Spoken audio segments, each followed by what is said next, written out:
Ya, Wakil Ketua KPK Johannes Tanak menyebut KPK bisa mengambil alih kasus ex-Jampitsus Febri Adriansyah jika Kejagung menemui hambatan termasuk hambatan intervensi pihak ketiga.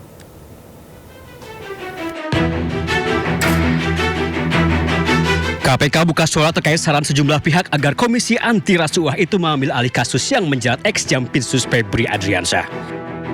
Menurut Wakil Ketua KPK Johannes Tanak, sebagai lembaga penegak hukum, KPK tentu saja memiliki kewenangan untuk mengambil alih perkara korupsi yang menjerat Febri. Namun menurut Johannes, KPK baru bisa bergerak jika Kejagung menemui hambatan, termasuk jika hambatan itu karena intervensi dari pihak ketiga. Karena ketika dia dalam melakukan penyidikan ada hambatan, nah kemudian dia menyampaikan ke kami. Dan ketika mereka menyidik, mereka kan mempunyai kewajiban menyampaikan SPDP kan kepada KPK. Dan KPK di sini kemudian memantau, memonitor, kan monitoring dan supervisi kan. Apa permasalahan yang dihadapi? Oh ini Pak, mungkin disebabkan karena adanya intervensi pihak ketiga. Siapa dia? Setelah pengalihan kasus Febri Adriansyah diserahkan kepolisian kepada Kejagung, sejumlah pihak pesimis Korps Adiaksa itu bisa transparan menangani kasus mantan jaksanya. Kritik paling keras salah satunya disampaikan pakar hukum tata negara Mahfud MD. Mahfud bahkan menyayangkan KPK diam saja. Mantan Menko Polhukam itu bahkan menyebut sejumlah pasal yang bisa digunakan KPK, salah satunya pasal 10A Undang-Undang Nomor 19 Tahun 2019. KPK bisa menggunakan pasal 10A Undang-Undang Nomor 19 Tahun 2019. Di situ di dalam pasal 10A ayat 2 butir C dan E itu menyebutkan perkara bisa diambil alih manakala terlihat ada usaha untuk melindungi pelaku lain. Ex-Jampitsus Febri Adriansyah tengah menghadapi 3 perkara besar, yakni dugaan korupsi di PT Asabri, PT Krakatau Steel, dan pengadaan batubara untuk PT PLN. Masalah Febri kian rumit saat polisi menemukan emas seberat 74 kg dan uang tunai 470 miliar di rumahnya di Sentul, Jawa Barat. Bersama rekannya Don Rito, ia ditetapkan sebagai tersangka. Namun hingga kini, mantan orang nomor 2 di Kejagung itu masih melenggang bebas. Tim Liputan Ainus melaporkan.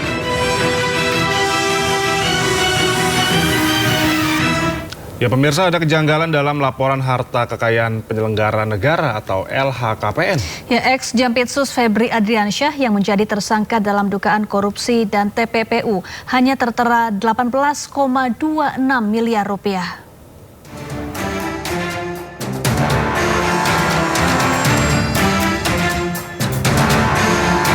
Setelah ex-Jampitsus Febri Adriansyah ditetapkan sebagai tersangka dugaan korupsi dan tindak pidana pencucian uang, laporan harta kekayaannya sebagai penyelenggara negara turut disorot.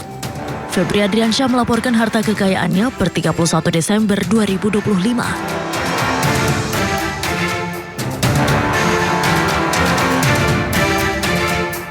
Terdiri dari tanah dan bangunan merupakan aset yang terbesar. Alat transportasi dan mesin, harta bergerak lainnya, gas dan setara gas, serta harta lainnya.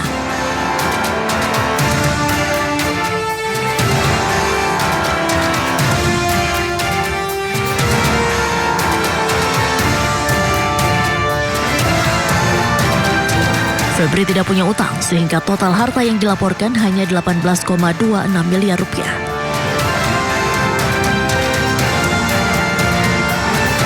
Dari jumlah LHKPN ini terdapat kesenjangan dengan temuan barang bukti fantastis, uang tunai dan emas batangan yang disita Kortas Tipikor Polri sejumlah 543,2 miliar rupiah dan 74 kg emas batangan. Dengan uang tunai yang disita saja jumlahnya 30 kali lipat dari harta yang dilaporkan, belum termasuk emas batangan. Meski Febri menyebut barang bukti yang disita ada pemiliknya. Sementara dalam konferensi pers di Kejaksaan Agung sebelum mengundurkan diri, Febri mengakui rumah Sentul yang digeledah merupakan rumah pribadinya. Namun ternyata rumah ini tidak terdaftar dalam LHKPN-nya. Yang kedua tentang rumah Sentul, ya, itu memang rumah pribadi Jampitsus yang sudah sejak lama. Itu bisa dilihat bagaimana proses kepemilikan sejak awal.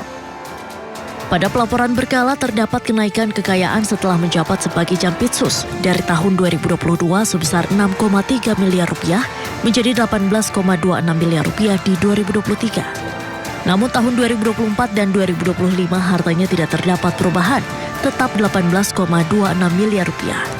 Dari Jakarta, Tim Liputan News melaporkan.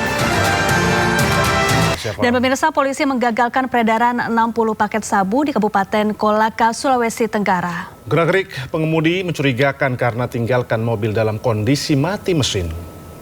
Dua, satunya mana? Satu. Ada dua tadi. Tidak, itu tahu.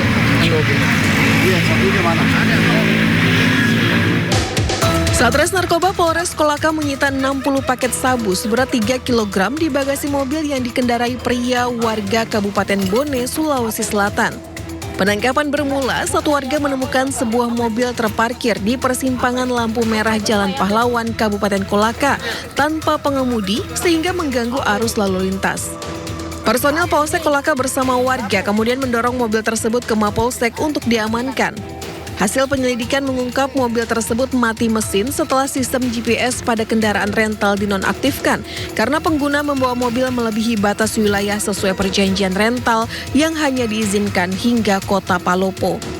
Tidak lama kemudian petugas menemukan pengemudi mobil sedang berjalan kaki tidak jauh dari lokasi mobil diparkir.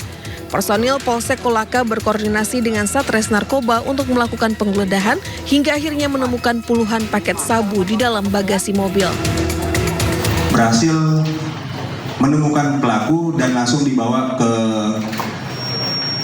Polsek Kolaka, kemudian dengan disaksikan oleh pemerintah daerah setempat dan juga pelaku langsung membuka paket yang dicurigai, dan ternyata setelah dibuka ditemukan ada sekitar 60 paket sabu. Pelaku mengaku diperintah seseorang berinisial RI dari Kota Palopo untuk mengantarkan sabu ke Kabupaten Kolaka. Narkoba tersebut sebelumnya diambil di Kabupaten Pinerang. Tiap sekali pengiriman, pelaku menerima upah sebesar 10 juta rupiah. Atas perbuatannya, pelaku dijerat pasal 114 ayat 2 Undang-Undang Narkotika dan terancam hukuman 20 tahun penjara.